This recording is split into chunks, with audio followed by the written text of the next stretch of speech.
السلام علیکم ورحمۃ اللہ وبرکاتہ۔ آپ دیکھ رہے ہیں کہ یہ احد پہاڑ ہے اور یہ تمام کا تمام بیچ میں کا جو میدان ہے یہ احد کا میدان ہے جہاں پر جنگ احد ہوئی تھی اور اسی میدان کے اندر لڑائی ہوئی تھی۔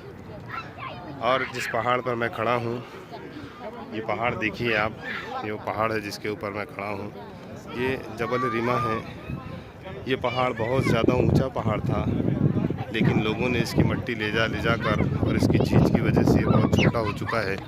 یہی وہ پہاڑ تھا جس کے اوپر اللہ کے رسول صلی اللہ علیہ وسلم نے چند صحابہ کو تعینات کیا تھا اور کہا تھا کہ جب تک میں نہ کہوں اس جگہ سے نہ ہٹنا۔ لیکن مسلمان صحابہ نے کچھ غلط فہمی کی وجہ سے یہ سمجھا تھا کہ اللہ کے رسول صلی اللہ علیہ وسلم نے ہمیں صرف جنگ کے وقت کہا ہے۔ اب جنگ ختم ہو چکی ہے، کفار و مشرکین اب یہاں سے بھاگ رہے ہیں، اس لیے اب ہمیں بھی جو ہے اس پہاڑ سے نیچے اترنا چاہیے اور مال غنیمت کو لوٹنا چاہیے۔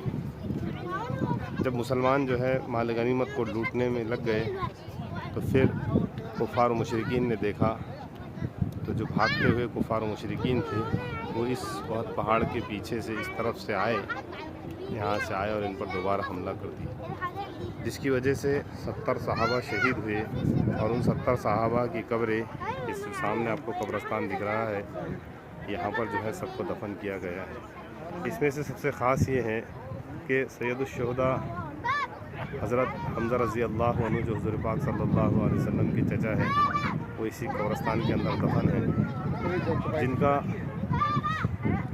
ہندا نے ناک کان کٹوایا تھا اور کلیجہ نکال کر جو ہے چبایا تھا۔